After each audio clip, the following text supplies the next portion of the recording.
Im heutigen Video möchte ich mit euch über ein paar Details beim Hauen sprechen oder bei den Hieben. Immer wieder fällt mir bei meinen Seminaren, in meinen Trainings mit meinen Schülern, aber auch bei vielen Videos, die ich online sehe, gerade bei Einhandwaffen, das ein oder andere bezüglich der Haubewegung und der Schläge auf, so wie sie ausgeführt werden. Einiges davon führt tatsächlich zu Gefahren, gerade für uns heute im Hobby- und Sportbereich.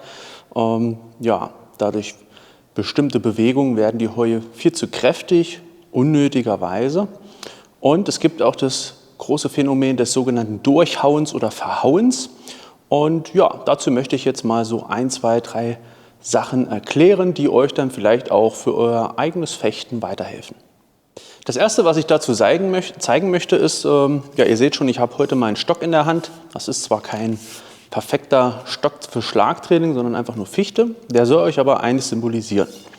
Das Fechten mit Klingenwaffen ist grundsätzlich zu unterscheiden vom Fechten mit stumpfen Schlagwaffen, wie etwa einem Stock oder einer Stange, wenn wir bei zweihändigen Waffen sind. Hierbei ist auch noch wichtig, den Faktor mit reinzunehmen, dass wir jetzt gerade mal von einem Ernstkampfszenario, von einem Duell älterer Epochen ausgehen und nicht von einem sportlichen Kontext. Wenn ich tatsächlich einen Gegner habe, in einem Duell, einem Zweikampf, und wir hätten stumpfe Waffen, zum Beispiel aus Holz, dann werde ich versuchen, einen Wirkungstreffer so zu landen, dass ich mit der Impact-Energie, mit meiner Kraft quasi eine, ich nenne das immer die Kokosnuss knacken, eine Wunde zufüge, die meistens zu Brüchen oder Hämatomen führt, sodass der Gegner entweder dadurch schwer verletzt wird, kampfunfähig gemacht wird oder eben auch K.O. geht, je nachdem, wie ihr das nennen möchtet. In jedem Fall ist stumpfe Gewalt etwas ganz anderes als scharfe Gewalt. Das sieht man auch sehr schön an den Haubewegungen und an der Kraftgeneration. Wenn ihr mit einer stumpfen Waffe Kraft generieren wollt, zum Beispiel habe ich hier wieder meinen Bob, dann bekommt ihr mehr Energie in den gegnerischen Körper, wenn ihr sehr viele Muskelketten beteiligt und die Masse eures Körpers mit Masse mal Geschwindigkeit beschleunigt und ordentlich Power da reinbringt.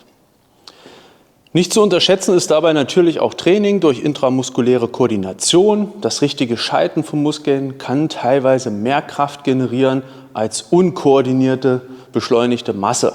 Das heißt, Perfektion ist immer besser als einfach rohe Gewalt. Aber beides zusammen wird gerade bei stumpfen Waffen benötigt, um einen großen Effekt hervorzurufen. Wenn ich hier zum Beispiel einfach nur aus dem Arm das Maximale raushole, ist das nicht das Gleiche, als wenn ich meinen ganzen Körper reinnehme. Und ihr seht, wird wahrscheinlich jetzt sehr laut sein über das Mikrofon, ihr seht aber schon eine ganz andere Körpermechanik. Ich werde das dann auch gleich nochmal in Zeitlupe zeigen.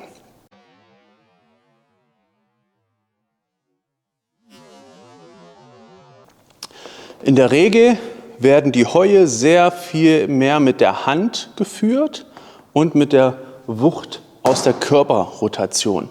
Dadurch folgt der Treffer deutlich später, als die Hand oder der Arm nach vorne geht. In der Regel sieht man das daran, dass im Auftreffmoment die Hand deutlich aus der Angriffslinie schon heraus ist, weil wir dadurch die maximalen Wucht unseres Körpers reinbekommen. Nehmen wir noch die Beinarbeit dazu, dann ist bei solchen sehr kräftigen Schlagbewegungen immer wichtig, dass am besten der Fuß erst aufsetzt und dann die Rotation reinkommt, weil wir dadurch viel mehr Kraft generieren können. Das hieße, mit einem Schritt könnte das Ganze so aussehen. Ich habe jetzt extra mal versucht, an der Stelle ein bisschen durchzuhauen, dass man dann in der Zeitlupe auch sehr schön sehen kann, welche Nachteile solche kräftigen Hiebe dann eben auch haben.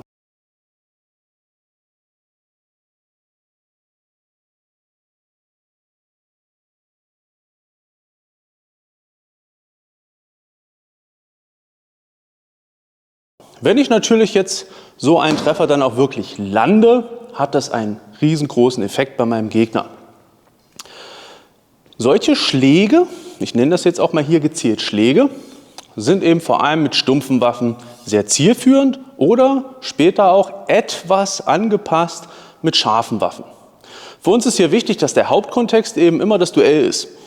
Also der Zweikampf zwischen zwei Leuten, die sich verabreden oder auch kurzfristig, wie man das auch aus historischen Beispielen kennt, zum Beispiel nach einer Wirtshausschlägerei etc., vor die Tür gehen und da ihr Duell ausfechten. Solche Duelle sind grundsätzlich zu unterscheiden von Selbstverteidigung oder eben auch Schlachtfeld- und Kriegsszenarien. Andere Waffen, andere Bewegungen notwendig. Wir haben also als erstes mal hier das Beispiel Schlag, stumpfe Gewalt, ich nenne es die Kokosnussknacken. Nehmen wir mal als Beispiel für einhändige Waffen hier ein Duell-Säbel aus dem 19. Jahrhundert, so wie er in der italienisch-österreichischen und vielen kontinentalen Fechtweisen ab der Mitte des 19. Jahrhunderts ungefähr in Gebrauch war. Eine sehr smarte Waffe, die aber trotzdem aufgrund ihrer Schärfe keine große Kraft braucht. Und das macht den großen Unterschied zwischen stumpfen Schlagwaffen und scharfen Klingenwaffen.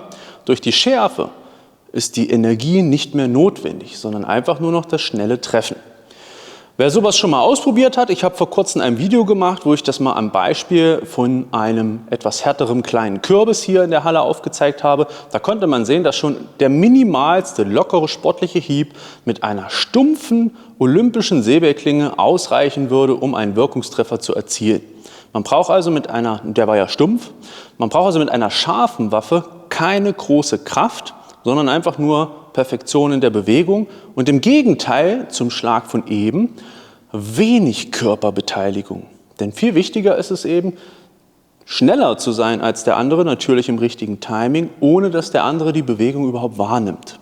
Ja? Wenn wir das nochmal vergleichen, der Stockschlag, einfach mal frontal. Ich würde jetzt meinen Stockschlag machen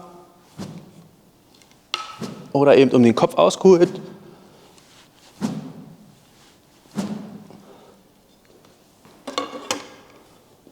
Und im Vergleich dazu ein lockerer Duellsäbelhieb.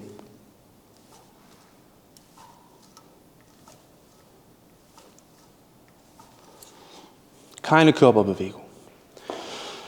Natürlich habe ich das jetzt im Stand gemacht, aber es geht darum, dass wir mit einer scharfen Waffe keine große Gewalt, keine zusätzlichen Muskelketten reinbringt. Viel wichtiger ist es, dass die Bewegung smart ist. Smart, schnell und ganz im Gegenteil zum Kokosnussknacken locker. Eine schöne, lockere Hiebbewegung. Und deshalb ist der Hau oder der Hieb durchaus etwas anderes als einfach bloß ein Schlag, auch wenn das in historischen Quellen in der deutschen Sprache eben gerne gemischt wird. So hat es doch einen Unterschied zwischen stumpf und scharf und ich nenne das hier in der Schule bei mir immer gern Schlag und die scharfe Variante wäre dann quasi der Hieb oder der Hau. Wenn wir uns das jetzt also mal seitlich anschauen, ich habe hier wieder meinen Bob und würde jetzt einfach mal aus der Terzparade heraus einen lockeren Hieb machen mit einer scharfen Waffe, dann ist da keine große Oberkörperbewegung. Und würde ich das selbst mit Ausholen machen, eben mit dem Stock habe ich auch das weite Ausholen gemacht. Im Vergleich dazu wieder der Stock.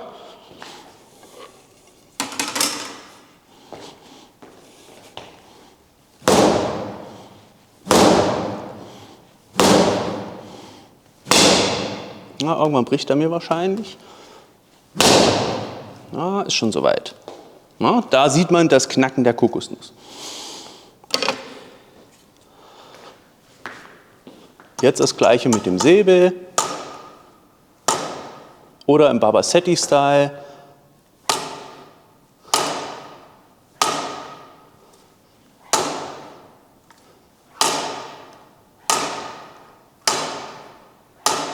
Alles lockere Geschichten. Was man natürlich nicht sehen und spüren kann, ist, dass der Fechter natürlich auch mit so einer Waffe in der Lage ist, im letzten Moment sehr viel Energie reinzugeben. Ich könnte jetzt einen zweiten Stock zerstören, um das zu zeigen, aber ich nutze einfach mal mein Nylon-Einhandschwert. Das wiegt natürlich auch ein bisschen mehr, das heißt, es wird schon allein von daher ein bisschen lauter sein, aber ich zeige einfach nochmal die ersten Hiebübungen, die ich eben auch mit dem Säbel gemacht habe. Oder eben die etwas kräftigeren. Und ihr seht wenig Körperbewegung dabei. Einfach nur schnell sein, um später auch mit dem Ausfall einen schnellen Treffer landen zu können. Und ihr hört, ich kann das auch trotzdem mit der kleinen Bewegung locker oder auch doll. Ein wichtiger Punkt zum Unterschied zwischen Stock oder stumpfen Waffen und scharfen Waffen. Ein sauberer Treffer kann den Kampf, vor allem im Duell, wo es eben oft um den Ersttreffer geht, sofort beenden. Das heißt, die Gefahr eines Treffers ist für jeden, der dort steht, auch deutlich größer und er ist sich dessen bewusst. Entsprechend kann eine kleine smarte Bewegung mit einer scharfen Waffe eben vollkommen ausreichen, um diesen Kampf zu beenden. Ihr braucht dafür keine Kraft. Bei einer scharfen Waffe braucht ihr eben keine große Körperenergie, nur die Bewegung, die ihr auf den Gegner braucht, um die Mensur zu überwinden. Also Punkt 1, ganz wichtig für Heue, wir brauchen, wenn wir mit Klingenwaffen Fechten simulieren, also unser historisches Fechten mit Schwert, Säbel, langem Schwert, Messer, Dussak etc., braucht keine kräftigen Hiebe oder in dem Fall dann Schläge wie mit einer stumpfen Waffe. Punkt 2, durchhauen. Ich hatte ja eben schon gezeigt mit dem Stock, dass man sehr schön sehen kann, wenn jemand mit der Kraft seines Körpers arbeitet, dass die Hand zuerst geht und durch die Körperrotation und die verkürzten Arme, die sind ja nicht im Langort, sondern immer deutlich verkürzt, das kann man hier sehen, Langort, verkürzt. Durch diese Verkürzung kann man hier sehen, dass die Hand immer deutlich aus der Angriffslinie, aus dem Zentrum herausgeht. Umso schlimmer wird das jetzt, wenn man das Ziel nicht trifft, weil der Gegner nicht mehr da ist, man sich verschätzt hat, was halt im Gefecht so an Fehlern passieren können typischerweise. Dann könnt ihr eben sehen, dass die Leute durchhauen, eng am Körper sind und die Waffe auf einmal rumschwingt und eine Riesenblöße entsteht. Das könnte dann so aussehen und ich habe hier eine Riesenblöße. Manche machen das dann auch nur aus dem Handgelenk, dann ist trotzdem die Blöße da. Die ist dann halt hier.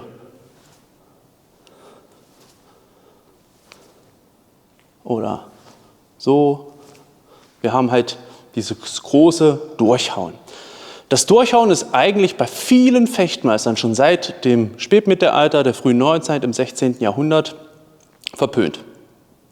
Es ist halt verpönt in dem Sinne, dass es als etwas Negatives gesehen wird. Man will das eigentlich nicht, weil so große Blößen entstehen. Joachim Meyer hat in seinem Dussak deshalb zum Beispiel auch das Umstürzen und Umschießen drin, für diesen Fall, dass das doch mal irgendwie passiert, dass man schnell lernt, sofort die Spitze wieder nach vorne zu bringen, um im Notfall einem möglichen Nachschlag des Gegners zuvorzukommen.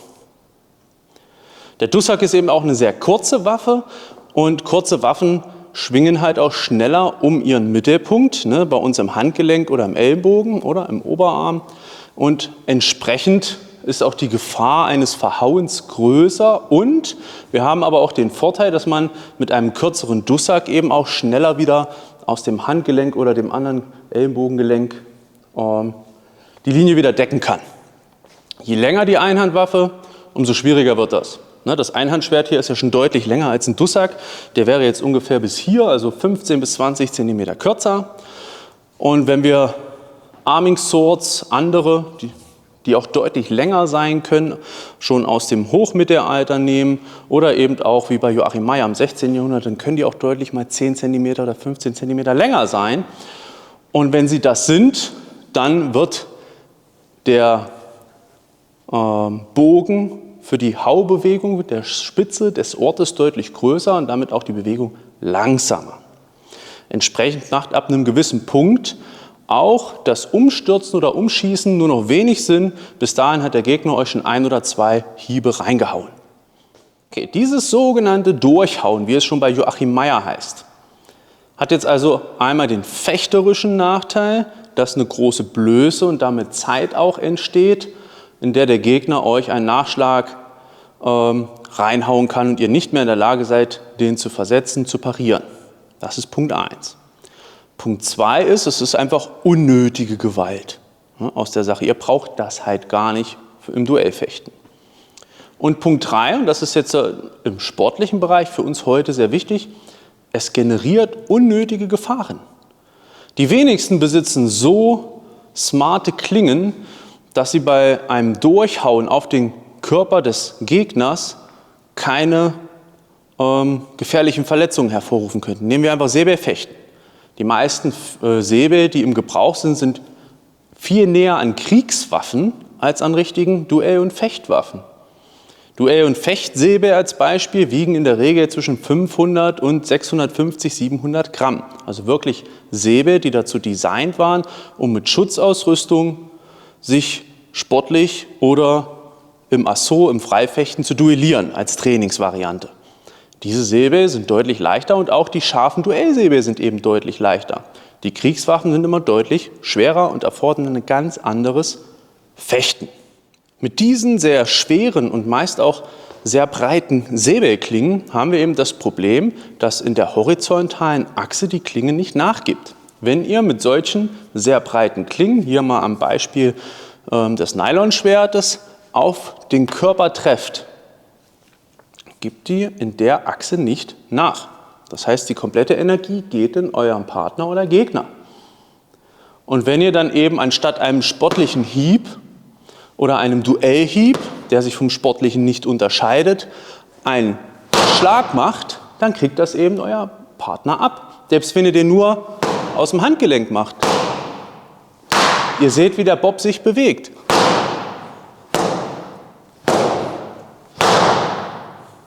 Da ist die Frage, muss das sein? Und da gibt es eben all die Punkte, die ich aufgelistet habe, die zeigen, nein, das muss gar nicht sein und das soll auch eigentlich gar nicht sein, weil die Fechtkunst im Duellfechten das eigentlich nie vorsieht, dass jemand mit roher Gewalt den Gegner verprügelt.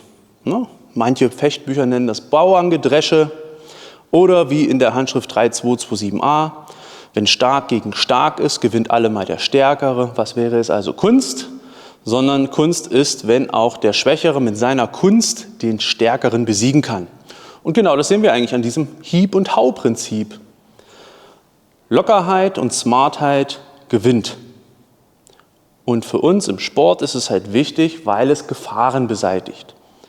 Gerade die ganzen Handsniper, die einfach aus dem Handgelenk möglichst schnelle Hiebe durchhauen, und wir dann immer dieses Durchhauen haben, diese Hiebe sind extrem gefährlich. Ich weiß, keiner will damit jemandem was Böses, aber dieses Durchhauen generiert einfach viel mehr Kraft als die sogenannten schlagenden Hiebe, wie sie Karl Timmlich zum Beispiel nennt. Das ist das, was man eigentlich in einem Duell macht. Lockere Hiebe, um schnell reagieren zu können. Das kann man hier schon sehen. Wenn ich einfach mal versuche, so schnell wie nötig und möglich eine Viererkombination zu hauen oder einfach rechts, links, oben, dann kann ich das nur, wenn ich locker bin. Wenn ich das mit Kraft mache, bin ich halt langsamer und behindere mich dabei.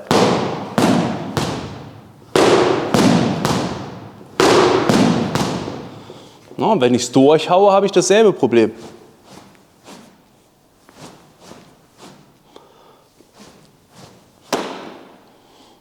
Ich bin langsamer, ich öffne Blößen und ich verwende unnötig Gewalt und behindere mein eigenes Fechten. Es gibt aber diese durchgehauenen Hiebe und dazu kommen wir gleich. Nur, sie haben halt erstmal grundsätzlich nur Nachteile im Duell. Man lernt sie trotzdem in der Fechtkunst, auch schon bei Joachim Meyer, weil Fechten insgesamt die Fechtkunst mehr ist als nur Duell. Aber wir sind nun mal im Kontext von Duellen, wenn wir unsere sportlichen Zweikämpfe machen und nicht auf dem Schlachtfeld. Kommen wir zum Schlachtfeldfechten. Ich habe schon ein noch längeres Video mal zu den verschiedenen Treffvarianten gemacht. Das verlinke ich euch unten, das könnt ihr euch auch gerne noch mal anschauen. Ihr wisst ja, wie das ist, wenn man so ein Video macht. Am Ende vergisst man immer mal irgendwas, was man noch im Kopf hat aus seinen Trainings und Erfahrungen. was man halt nicht mitteilt, und das postet man dann vielleicht in einem anderen Video oder Blogartikel, und vielleicht ergänzt das ältere Video eben die Lücken, die mir hier vielleicht irgendwie durch mich entstanden sind. Kommen wir zum Fechten auf dem Schlachtfeld.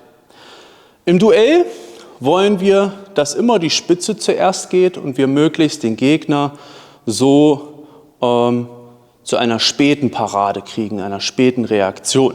Das heißt, das Ziel ist es, so schnell wie möglich, wenn wir einen direkten Angriff oder überhaupt einen Treffer landen wollen, zu treffen und danach auch nicht getroffen zu werden.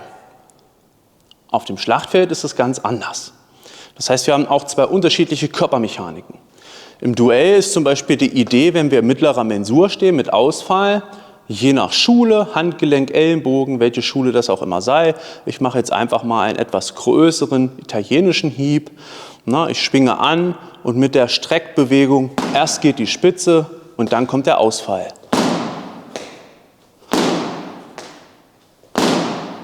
Das heißt, erst die Waffe, dann der Körper und das Bein.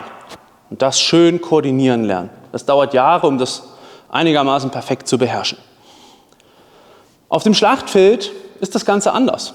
Denn auf dem Schlachtfeld haben wir Gegner, die dicke Kleidung anhaben. Gegner, die weiterkämpfen, wenn sie getroffen werden, weil kein Kampfrichter dazwischen geht, kein Adjutant, der den anderen zurückhält. Es gibt keine Regeln, nur das bloße Überleben. Und wie unsere militärische Vorschrift für den militärischen Nahkampf sagt, es gewinnt der, der die höhere Brutalität hat. Kämpfen im Krieg auf dem Schlachtfeld ist nicht zu vergleichen mit regulierter Gewalt eines Duells. Wir müssen Gewalt anwenden, wir müssen Kraft hervorbringen, deshalb ist Military immer anders und auch Notwehr eventuell anders als Duell. Und wir haben im Duell, das sollte man auch nie vergessen, eben auf dem Schlachtfeld mehrere Gegner. Auf dem Schlachtfeld ist die Hand-Fuß-Koordination anders. Denn auf dem Schlachtfeld ist es eben auch wichtig, dass der Hieb, ähnlich wie bei stumpfer Gewalt, Kraft bringt, um den Tuchrock, den Wappenrock, mögliche Teile, die der Gegner noch trägt, aus Leder wie Gürtel und Riemen zu durchtrennen. Allgemein steht in vielen Fechthandbüchern und vor allem militärischen Handbüchern, denn wir finden Fechten auf dem Schlachtfeld eben nicht in den Fechtbüchern, sondern in Militärhandbüchern. Und da sieht man auch schon die sinnvolle Trennung, die wir so seit der Antike eigentlich auch schon haben und schriftlich, vor allem im Spätmittelalter, so auch finden können in den Manuskripten. Genau, das Fechten auf dem Schlachtfeld, also gegen mehrere Gegner, wird zum Beispiel beschrieben bei Karl Timmlich, so in seinen Büchern um 1800, ein österreichischer Fechtmeister, der mehrere Fechtbücher herausgebracht hat, und eins ist extra für den Kavalleristen, und dabei gibt es ein großes Kapitel für den Kavalleristen zu Fuß auf dem Schlachtfeld. Denn der Kavallerist ist eigentlich der Einzige, der zumindest im 18. Jahrhundert und im frühen 19. Jahrhundert wirklich eine Kriegsschwert in Form von Säbel etc. hat, denn die Infanterie und andere Fußtruppen, die nicht beritten sind, haben in der Regel eben ihre Gewehre mit Bajonett und haben dann manchmal, wie die napoleonischen Truppen, noch kleine Seitengewehre, wie etwa kürzere Säbel, Faschinenmesser etc. Aber eine richtige Schwertform haben eigentlich nur die Kavalleristen. Und diese Waffen sind oft eben auch sehr schwer, weil sie dafür optimiert sind, vom Pferd herunter zu hieben. Solche Waffen, gerade im 18. Jahrhundert, können bis zu 1,8 Kilo wiegen. Der österreichische Kavalleriesäbel, den ich habe, Modell 1862, wiegt so 1,1 bis 1,2 Kilo, je nach Variante.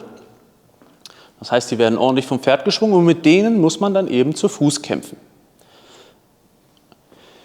Ja, und wie kämpft man jetzt damit zu Fuß? Eigentlich schreiben die Manuskripte oder die Militärhandschriften schon damals, dass der Stich die beste Variante ist, auch auf dem Schlachtfeld, um durch den gegnerischen Tuchrock durchzukommen. Nur ist es eben von der Bewegungskunst auf dem Schlachtfeld schwierig, überall rumzulaufen und als Einzelperson überall einzustechen. Das ist eine deutlich unpraktischere Bewegungsweise auf dem Schlachtfeld, als sich mit hiebenden Bewegung durch den Raum zu bewegen, wo man immer sowohl Decken als auch Angreifen sehr schnell miteinander verbinden kann, um gegen mehrere Gegner zu bestehen. Und hier kommt jetzt die wichtigste Körpermechanik erstmal grundsätzlich in der Hiebbewegung. Der Fuß geht zuerst, wie bei den Schlagwaffen, bei den Stumpfen, die ich am Anfang erwähnt hatte. Das heißt, hier ist es wichtig, dass erst der Fuß geht, am besten in der Ausholbewegung und dann die Kraft kommt. Und ganz typisch für die Hiebe auf dem Schlachtfeld sind Kreuzhiebe, wie wir sie schon bei Joachim Meyer haben. Das Cross-Cutting, wie es ja heute gern in Osteuropa genannt wird, ist keine polnische Erfindung. Es ist auch nichts Neues oder Typisches für eine Nation, sondern Kreuzhiebe, Kreuzheue gibt es halt schon, zum Beispiel über das sogenannte Treiben seit dem Mittelalter, und ist jetzt nichts Besonderes. Gerade auf dem Schlachtfeld wird es eben benötigt, um sich flüssig bewegen zu können. Das heißt, wenn wir hier zum Beispiel sagen, wir kreuzen einfach mal die diagonalen Oberheue, also die Zornheue, 1, 2, dann können wir das auf verschiedene Varianten machen. Wir können das rein aus dem Handgelenk machen. Das ist fürs Schlachtfeld eben unpraktisch. Oder wir holen eben aus dem Ellenbogen und Schultergelenk mehr aus. Und so beschreibt es auch Karl Timmlich, dass man das macht, um die Gegner vor sich zu treiben. Und bei diesen Hieben ist es eben notwendig, dass man, wenn man sich dabei bewegt, immer einen Fuß setzt. Und ich bewege mich jetzt mal auf Bob zu und erkläre dieses System.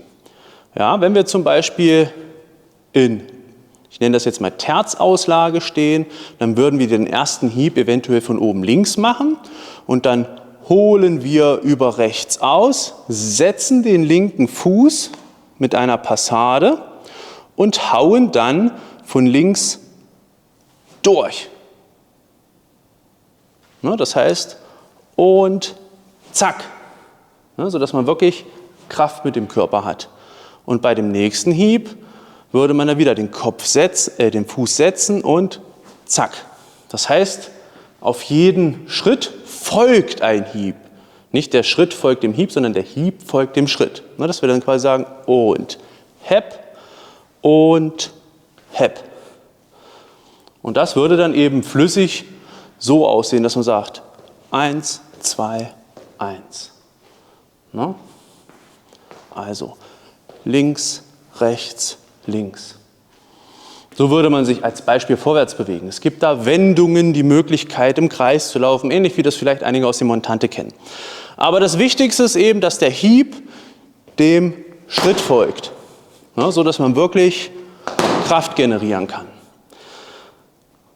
Selbst auf dem Schlachtfeld gibt es trotzdem Unterschiede zwischen dem Durchhauen und den Schlaghieben.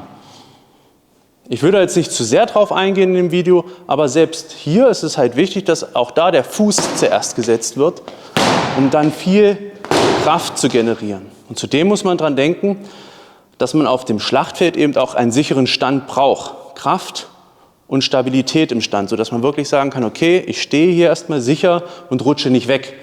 Denn wer auf dem Schlachtfeld am Boden liegt, hat eigentlich schon verloren.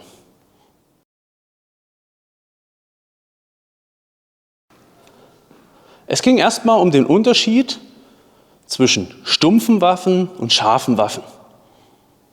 Stumpfe Waffen, das Kokosnussknacken, scharfe Waffen, den Kürbis. Nicht mal zu zerschneiden, auch die Idee im Kopf ist schon weg, ihn durchschneiden zu wollen, sondern den Kürbis verletzen, wenn ihr so wollt. Ja, das Durchschneiden ist eigentlich eine schöne Übung, ich weiß, aber es verleitet dazu, viel zu viel Energie in so einen Hieb zu setzen, die vielleicht gar nicht notwendig ist fürs Duell. Und dann kommen wir wieder in das Durchhauen. Also Schlag gegen Hieb oder Hau, stumpf gegen scharf.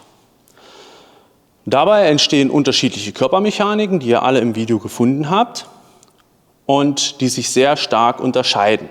Wir brauchen keine Kraft, wenn wir scharfe Waffen haben. Eine scharfe Waffe verletzt in der Regel direkt beim ersten Treffer, während eine stumpfe Waffe nicht so gefürchtet ist und man dafür auch sehr viel mehr Energie braucht, um überhaupt einen Schaden beim Gegner hervorzurufen. Das beste Beispiel ist, wenn ihr euch jemanden mit einem Stock vorstellt und sagt, da kommt ein Stock, den kann ich ja eigentlich auch wenn das sehr schmerzt, aber auffangen und festhalten. Das kann ich mit dem scharfen Schwert nicht machen. Also ich weiß, jetzt werden wieder zigtausend kommen, oh, und wenn ich dann noch einen Ledermantel anhabe und, ja, sind wir wieder auf dem Schlachtfeld. Ne? Aber beim Duell, nein. Ne? Duell heißt, zwei Herren treffen sich oder auch Mann und Frau, Frau und Frau und fechten mit zwei scharfen Klingen gegeneinander bloß, also ohne Rüstung. Und so haben wir das schon seit dem Mittelalter. Okay, das heißt, stumpf gegen scharf. Durchhauen. Ganz wichtiger Punkt. Ja? Bei stumpfen Waffen, stumpfer Gewalt, viel Körpermechanik. Die Hand ist beim Treffer meist außerhalb der Linie und deutlich tiefer, weil die Kraft der Bewegung und des Absenkens auch noch genutzt wird, um das Körpergewicht reinzubringen. Also so ein Schlag sieht dann eben so aus. Schön Bums rein. Der Fechthieb mit scharfer Waffe auf derselben Linie wäre dann eben zack, zack, zack. Und immer schön im Langort enden, um den Gegner auf Distanz zu halten. Wenn ihr nicht trefft, dann läuft er nämlich in die Spitze rein. Oder muss sie erst beseitigen. Auch hier ganz wichtig.